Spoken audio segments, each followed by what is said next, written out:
SIR ঘোষণা হয়ে গেল। গতকালই একেবারে জাতীয় নির্বাচন কমিশনের সাংবাদিক বৈঠক হলো এবং তাতে জানিয়ে দেওয়া হলো আজ থেকে কিন্তু এসআইআর প্রক্রিয়া শুরু হয়ে যাচ্ছে। আর ইতিমধ্যেই সরব হয়েছেন শুভেন্দু অধিকারী। তিনি বলছেন ভোটার তালিকা থেকে এবার রোহিঙ্গা বাংলাদেশিরা বাদ গেলে তৃণমূল শেষ হয়ে যাবে।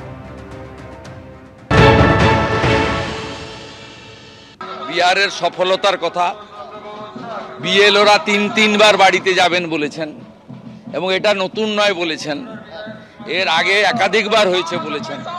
শেষ হয়েছে 2002 এবং 2 থেকে 4 সেটাও বলেছেন।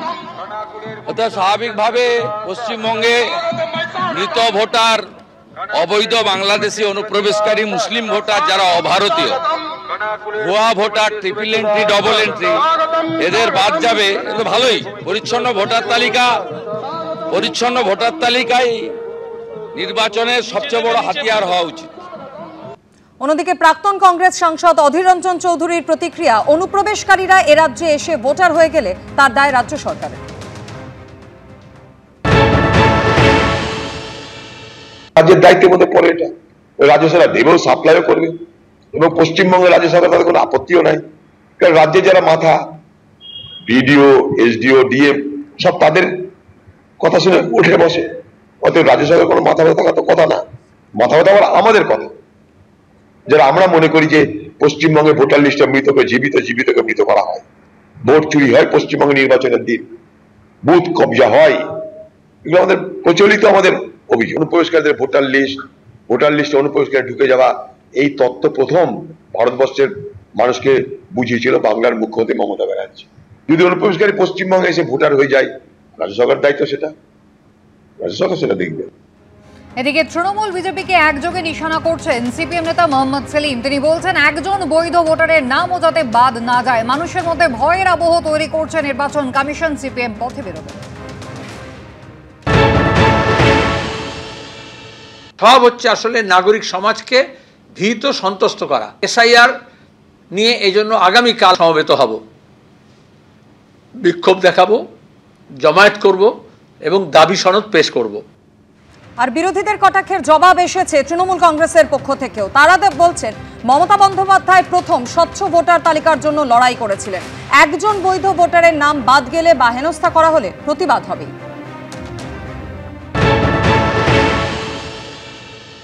এখন এসআইআর যেটা মুখ্য নির্বাচন কমিশনার পশ্চিমবঙ্গ নিয়ে ঘোষণা করলেন, আমাদের নেতৃত্ব খতিয়ে দেখছেন। 2, একজন জেনুইন ভোটার বা একজন জেনুইন নাগরিককে যদি বাদ দেওয়া হয় বা হয়রান করা হয়, তাহলে কিন্তু তার প্রতিবাদ হবে। তৃণমূল কংগ্রেস সাংগঠনিকভাবে কতটা প্রস্তুত, বিজেপি ভোটের রেজাল্টটা বেরোলে হাড়ে হাড়ে বুঝতে পারে। আজ থেকে এই রাজ্যে শুরু এসআইআর অর্থাৎ ভোটার তালিকার বিশেষ সংশোধন। কিভাবে ধাপে ধাপে এগোবে এই প্রক্রিয়া, কবে প্রকাশিত হবে চূড়ান্ত ভোটার তালিকা, দেখে নেওয়া যাক। বেজে গেল এসআইআর এর বিউগল। মঙ্গলবার থেকেই পশ্চিমবঙ্গে শুরু এসআইআর। ধাপে ধাপে এগোবে এসআইআর প্রক্রিয়া। Booth level officer, electoral registration officer এবং অন্য আধিকারিকদের প্রশিক্ষণ হবে। তারপর আগের ভোটার তালিকার সঙ্গে তথ্য মিলিয়ে দেখা হবে। শেষে রাজনৈতিক দলগুলির সঙ্গে কথা বলে পুরো প্রক্রিয়া ব্যাখ্যা করা হবে। এরপরে এনুমারেশন পর্ব, সেখানে ফর্ম বিতরণ, সংগ্রহ এবং মিলিয়ে দেখার কাজ চলবে। এনুমারেশন ফর্মের কাজ মিটে গেলে খসড়া ভোটার তালিকা প্রকাশ করা হবে। যাদের নাম মেলেনি তাদের নোটিশ পাঠানো হবে। কারোর কোনো অভিযোগ বা আপত্তি থাকলে তার শুনানি হবে। সব ঠিকঠাক হলে চূড়ান্ত ভোটার তালিকা প্রকাশ করা হবে। বাড়ি বাড়ি এনুমারেশন দেওয়ার পর্ব চলবে 4 নভেম্বর থেকে 4 ডিসেম্বর অবধি। খসড়া ভোটার তালিকা প্রকাশিত হবে 9 ডিসেম্বর। খসড়া তালিকা নিয়ে কোনো অভিযোগ থাকলে তা জানানো যাবে 9 ডিসেম্বর থেকে 2026-এর 8 জানুয়ারি অবধি। হিয়ারিং এবং ভেরিফিকেশন চলবে 9 ডিসেম্বর থেকে 2026-এর 31 জানুয়ারি অবধি। চূড়ান্ত ভোটার তালিকা প্রকাশিত হবে 2026 সালের 7 ফেব্রুয়ারি। কেউ এসআইআর প্রক্রিয়ায় অংশ না নিলে, যথাযথ নথি দিতে না পারলে, একাধিক ভোটার তালিকায় কারোর নাম থাকলে তা বাদ যাবে। এসআইআর এর ক্ষেত্রে কার কি দায়িত্ব তাও স্পষ্ট। বিএলও বাড়ি বাড়ি গিয়ে ফর্ম দেবেন ও সংগ্রহ করবেন। ইয়ারও ভোটার তালিকা তৈরি থেকে শুরু করে ভোটারদের দাবি আপত্তি শুনবেন এবং খতিয়ে দেখবেন। তারপর তালিকা প্রকাশ করবেন। এই ইআরওকে সাহায্য করবেন। ভোটের সময় জেলাশাসক জেলা নির্বাচনী আধিকারিকের দায়িত্ব পালন করেন। ভোটার তালিকা নিয়ে ইআরও সিদ্ধান্তে আপত্তি থাকলে জেলাশাসকের কাছে জানানো যাবে। তারপরও নাম বাদ যাওয়া নিয়ে কারোর কোনো আপত্তি থাকলে অর্থাৎ জেলা নির্বাচনী আধিকারিকের সিদ্ধান্তের বিরুদ্ধে মুখ্য নির্বাচনী আধিকারিকের কাছে আপত্তি জানানো যাবে। এবিপি আনন্দ। আজ থেকে এ রাজ্যে শুরু হয়ে যাচ্ছে এসআইআর প্রক্রিয়া, আর সেখানেই যে প্রশ্নগুলো সকলের মনে ঘুরছে তা হলো এই প্রক্রিয়ায় কাদের কোনো নথি দিতে হবে না, কাদের নাম তুলতে হবে, কি কি নথি গ্রাহ্য হবে, শুধু আধার কার্ড কি দেওয়া যাবে, কোন ক্ষেত্রে তালিকায় নাম উঠবে না। সোমবার যাবতীয় প্রশ্নের উত্তর দিয়েছে নির্বাচন কমিশন। মঙ্গলবার থেকেই পশ্চিমবঙ্গে শুরু এসআইআর অর্থাৎ ভোটার তালিকার বিশেষ সংশোধন। এই প্রক্রিয়ায় কাদের নতুন করে নাম তুলতে হবে, কাদের কি নথি দিতে হবে, কাদের কোনো নথি দিতে হবে না, কি না করলে নাম বাদ যাবে, তা আরও বিশদে জানিয়েছে নির্বাচন কমিশন। পশ্চিমবঙ্গে শেষবার এসআইআর হয়েছিল 2002 সালে। তাই সেই বছরের ভোটার তালিকার ভিত্তিতেই এরাজ্যে এসআইআর প্রক্রিয়া এগোবে। ইতিমধ্যে পশ্চিমবঙ্গের 2002 সালের ভোটার তালিকা প্রকাশিত হয়েছে।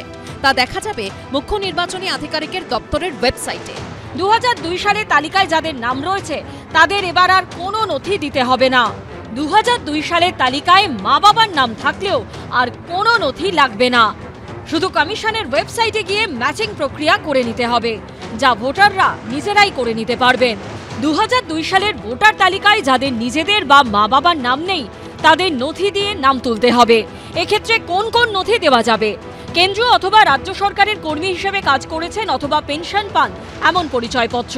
1987 সালের 1 জুলাইয়ের আগে ব্যাংক, পোস্ট অফিস, এলআইসি, স্থানীয় প্রশাসনের দেওয়া যে কোনো নথি, বার্থ সার্টিফিকেট, পাসপোর্ট, মাধ্যমিক বা তারপরের শিক্ষাগত যোগ্যতার সার্টিফিকেট, রাজ্য সরকারের উপযুক্ত কর্তৃপক্ষের দেওয়া বাসস্থানের শংসাপত্র, ফরেস্ট রাইট সার্টিফিকেট, জাতিগত শংসাপত্র, কোনো নাগরিকের ন্যাশনাল রেজিস্টার, স্থানীয় প্রশাসনের দেওয়া পারিবারিক রেজিস্টার, জমি অথবা বাড়ির দলিল। এছাড়া সুপ্রিম কোর্টের নির্দেশ অনুযায়ী পরিচয়পত্র হিসেবে আধার কার্ড দেখানো যাবে, তবে তা দেখিয়ে নাগরিকত্বের দাবি করা যাবে না। নির্বাচন কমিশন জানিয়েছে আধার কার্ডের সঙ্গে 11টি নথির যে কোনো একটি দিতে হবে। माननीय सुप्रीम कोर्ट के कई आदेश हैं जहां पर कि ये कहा गया कि आधार जन्म तिथि का प्रमाण नहीं है, और इसका ध्यान रखते हुए आधार अथॉरिटी ने अपना नोटिफिकेशन जारी किया। और आज भी अगर आप कंप्यूटर से अपना नया आधार डाउनलोड करते हैं तो उसमें लिखा होता है आधार कार्ड पर ही कि आधार कार्ड न तो जन्म तिथि का प्रमाण है, न डोमिसाइल का, और न कि नागरिकता का। आधार कार्ड आइडेंटिटी का प्रमाण है। নির্বাচন কমিশন জানিয়েছে কেউ রাজ্যের বাইরে গেলে বা প্রবাসীরা অনলাইনেও ফর্ম পূরণ করতে পারবেন। जो लिंक दिया गया है voters.eci.gov.in पर कोई भी देख सकता है और इस मैचिंग को स्वयं भी कर सकता है। বয়স্ক বা অসুস্থরা কিভাবে এই প্রক্রিয়ায় অংশ নেবেন তাও জানিয়েছেন মুখ্য নির্বাচন কমিশনার জ্ঞানেশ কুমার। जो वल्नरेबल ग्रुप्स होते हैं, खास तौर से जो बुजुर्ग हैं या बीमार हैं या दिव्यांग हैं या कई बार हमारी बुजुर्ग महिलाएं हैं, तो इनको अगर किसी भी मैचिंग करनी है 2003 से या लिंकिंग करनी है, उन्हें कंप्यूटर नहीं आता, उनके पास मोबाइल नहीं है, या उनको कोई सर्टिफिकेट बनवाना है, तो वॉलंटियर्स जो है वो या तो सरकारी कर्मचारी होते हैं या एनसीसी या एनएसएस के वॉलंटियर्स होते हैं। तो स्वयं उस व्यक्ति के लिए वो चले जाते हैं और वो कागज बनवा लेते हैं, जिससे कि हमारे मतदाताओं को कोई भी असुविधा नहीं हो। और इसकी वजह से आपने देखा होगा बिहार में जब 7.5 करोड़ मतदाताओं ने चुनाव आयोग के साथ कंधे से कंधा मिलाकर जब काम किया तो कोई भी परेशानी नहीं हुई। 7 ফেব্রুয়ারি চূড়ান্ত তালিকা প্রকাশিত হবে। এবিপি আনন্দ।